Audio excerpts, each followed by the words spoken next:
Joining us now is celebrity divorce attorney Raoul Felder. Great to have you with us this morning. morning. A lot of people wondering when they look at this, we know how much Tiger Woods was worth at his peak. Yeah. How much do you think this settlement is worth for Elin? Well, I mean, he was in Desperateville, so he probably overpaid. I would judge anywhere from $100 to $500 million. He was supposed to be worth almost $1 billion. So $100 million is the low end here. That's what I would think, because he was desperate. Look, he tried everything. July 4th, he signed a post-nuptial agreement. Then he went into rehab for 2 months and for an illness that half of America hopes they would have, I guess. Then he tried this ridiculous press conference that didn't work.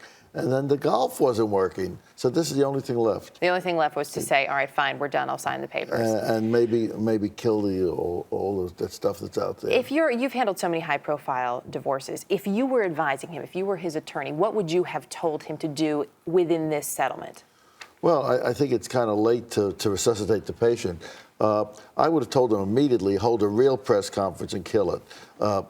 He's paying for confidentiality. That's something you never get at any price. So you're saying a confidentiality agreement will not work in this case? It never works. Somebody tells their hairdresser, tells their cousin, who tells their brother-in-law, and all of a sudden it's there again. So if there is a confidentiality, the only prayer you have is you stagger payments. But no woman wants staggered payments. So I think he's had it. He's in Desperateville. He did the best thing he could. And she clearly held the upper hand here. Oh, she had him by the throat. I mean, girls were coming off like a bakery. Take a number, next girl. Yeah. There was apparently a prenuptial agreement, which of course kind of went out the window. You mentioned it may have been revised afterwards. In July, definitely was revised. So does that mean that if you have a prenup in a case like this, it doesn't really matter? Well, prenups matter, but this was what they call in law sui generis, in a very unusual situation.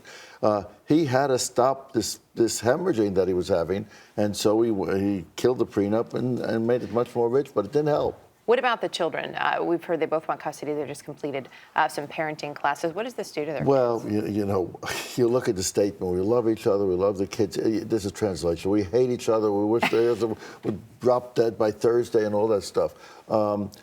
But having said all that, kids are the victims here, and they're traumatized, particularly here. Everybody knows about their folks' divorce.